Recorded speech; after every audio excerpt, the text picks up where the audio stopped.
Camerounais, Camerounaises, aujourd'hui, nous allons révéler une vérité qui secoue le Cameroun. Le 10 mai 2025, à Maroua, une marche censée rassembler 100 000 jeunes pour soutenir Paul Biya s'est effondrée en un fiasco monumental. À peine 5 000 personnes, et parmi elles, des enfants de 13 ans, voire moins, brandissant des pancartes qu'ils ne comprenaient pas. Pendant ce temps, une contre-marche, organisée pour dénoncer ce spectacle, a été interdite par les autorités. Oui, le pouvoir autorise ses louanges, mais étouffe toute critique. Et les alliés historiques du RDPC, comme l'UNDP de Bello Bouba Maïgari, le FSNC d'Issa Chiroma, l'ANDP de Amadou Moustapha et le MDR de Dakole Daïsala, se déchirent dans une guerre ouverte. Pourquoi? Pourquoi le Grand Nord, ce bastion électoral, rejette-t-il Paul Biya? Sur 237 Inside, nous allons exposer des faits qui dérangent, des scandales qui choquent et des espoirs qui renaissent. À 5 mois de la présidentielle d'octobre 2025, cet échec est un cri d'alarme. Est-ce la fin d'un régime de 43 ans? Ou le début d'un Cameroun nouveau? Abonnez-vous à 237 Inside, activez la cloche, partagez cette vidéo sur WhatsApp, sur X, partout. Merci à vous, la famille 237 Inside, qui portez l'espoir d'un avenir meilleur. Allons-y. Le 10 mai 2025, Maroua, capitale de l'extrême nord, devait vibrer pour Paul Biya. Une marche nommée 100 000 jeunes unis derrière Paul Biya en 2025 promettait une démonstration de force avant la présidentielle. Kaveh Yegui Djibril, président de l'Assemblée nationale, avait donné son soutien. Son directeur de cabinet, Boukar Abdourahim, coordonnait l'événement. Des affiches envahissaient les rues, des cadres du RDPC mobilisaient. L'objectif? Montrer que le Grand Nord, avec ses 2,5 millions d'électeurs sur 7 millions au Cameroun, reste fidèle au président. Mais tout a déraillé. Jacques Faye Mendongo, ministre et cadre du RDPC, a signé un communiqué interdisant la marche pour des raisons d'ordre public. Et même sans cette interdiction, la mobilisation a été pathétique. À peine 5 000 personnes, selon des sources locales, loin des 100 000 annoncées. Et parmi elles, des enfants de 13 ans ou moins, amenés par des chefs de quartier ou des militants.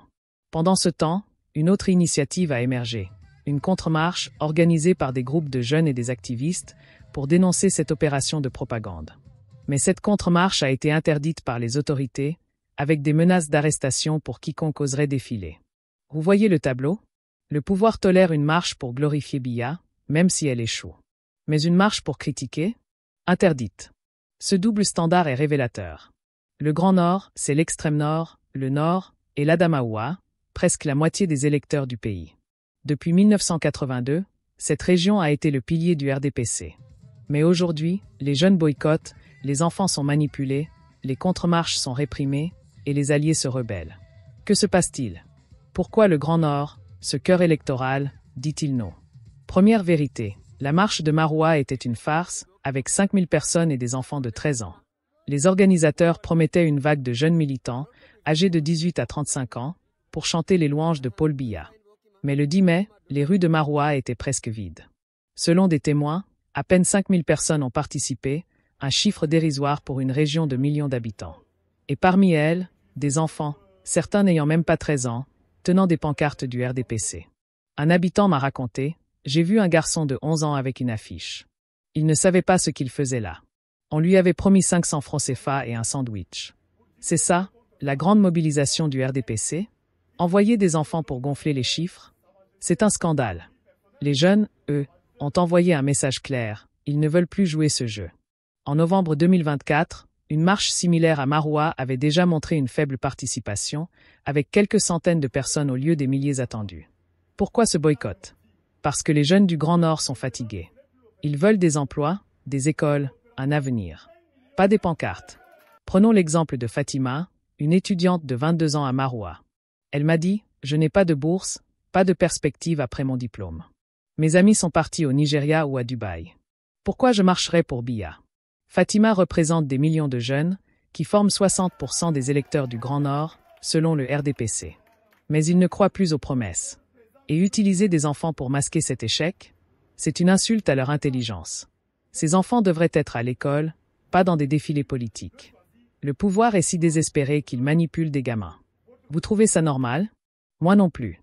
Deuxième vérité, les jeunes fuient à cause de la pauvreté et de l'insécurité. L'extrême nord est la région la plus pauvre du Cameroun. Selon l'Institut national de la statistique, 74% des habitants vivent sous le seuil de pauvreté. À Maroua, les routes sont des pistes poussiéreuses où les mototaxis risquent leur vie. À Garoua, les hôpitaux manquent de tout, médecins, médicaments, électricité. À Ngaoundéré, les écoles sont des ruines où 80 élèves s'entassent par classe. Et l'insécurité? Elle est omniprésente.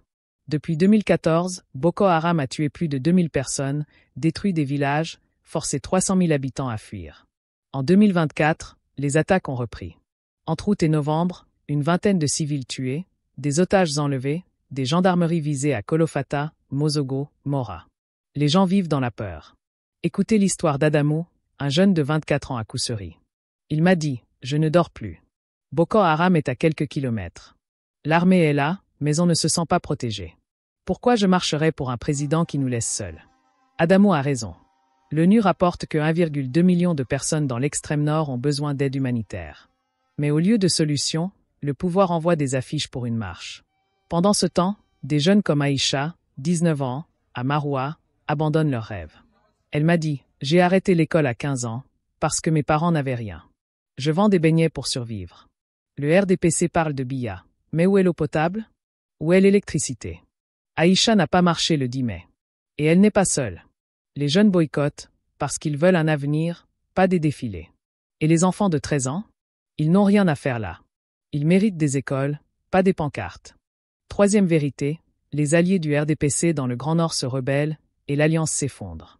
Le RDPC a toujours compté sur des partis alliés pour dominer le Grand Nord, l'UNDP de Bello Bouba Maïgari, le FSNC d'Issa Chiroma, l'ANDP de Amadou Mustafa et le MDR de Dakole Daïsala. Mais aujourd'hui, cette coalition craque. Commençons par l'UNDP. Bello Bouba Maïgari, ministre et leader historique, soutient officiellement Biya. Mais à Ngaoundéré et Garoua, ses militants s'agitent. En 2016, l'UNDP a sanctionné des cadres qui avaient participé à un meeting pro-Biya sans autorisation. En 2018, Ndassi Elvis, président des jeunes de l'UNDP, a claqué la porte, dénonçant l'alliance avec le RDPC comme une trahison.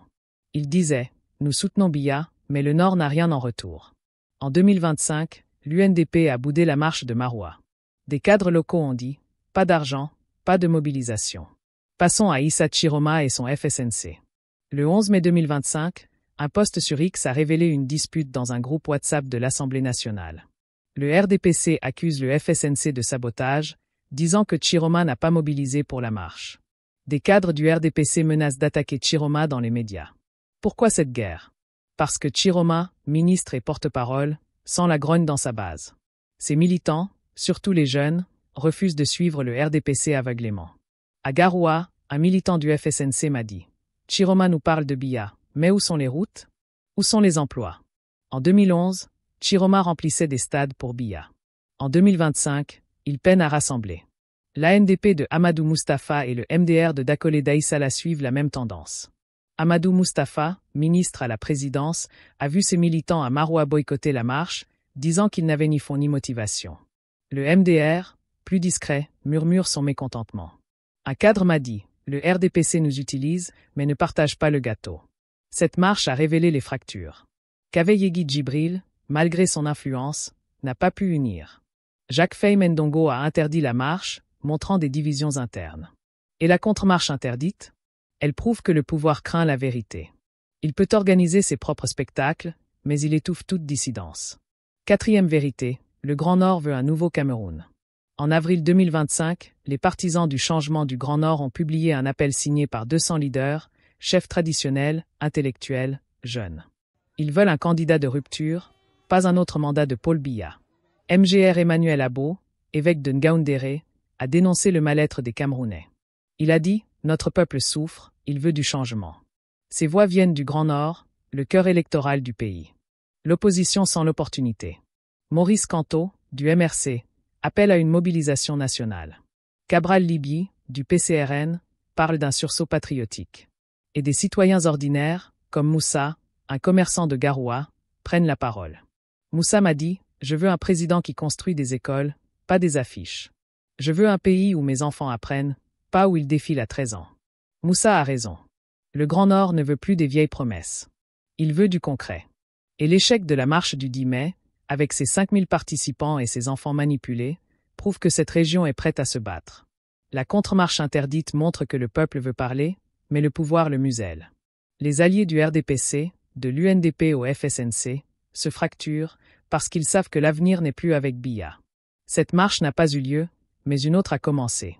Une marche pour le changement, une marche que personne ne pourra arrêter. Que nous dit cet échec? Il nous dit que le Cameroun est à un tournant. À 5 mois de la présidentielle, les gens veulent des solutions. Des routes qui tiennent. Des écoles qui forment. Des hôpitaux qui soignent.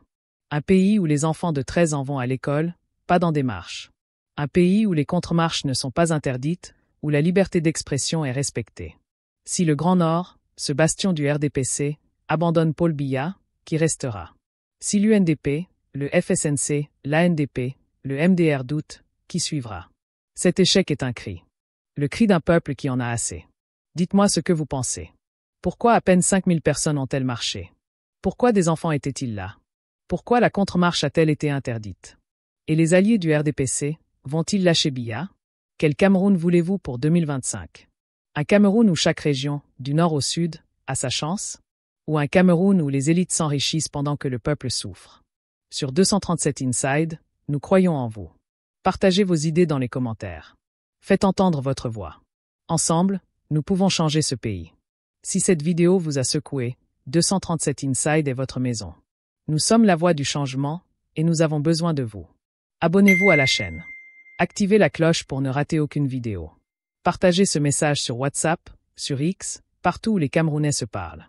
Ensemble, nous pouvons dire non à l'injustice, non à la manipulation, non à la répression. Et oui à l'espoir, oui à l'avenir, oui au Cameroun que nous méritons.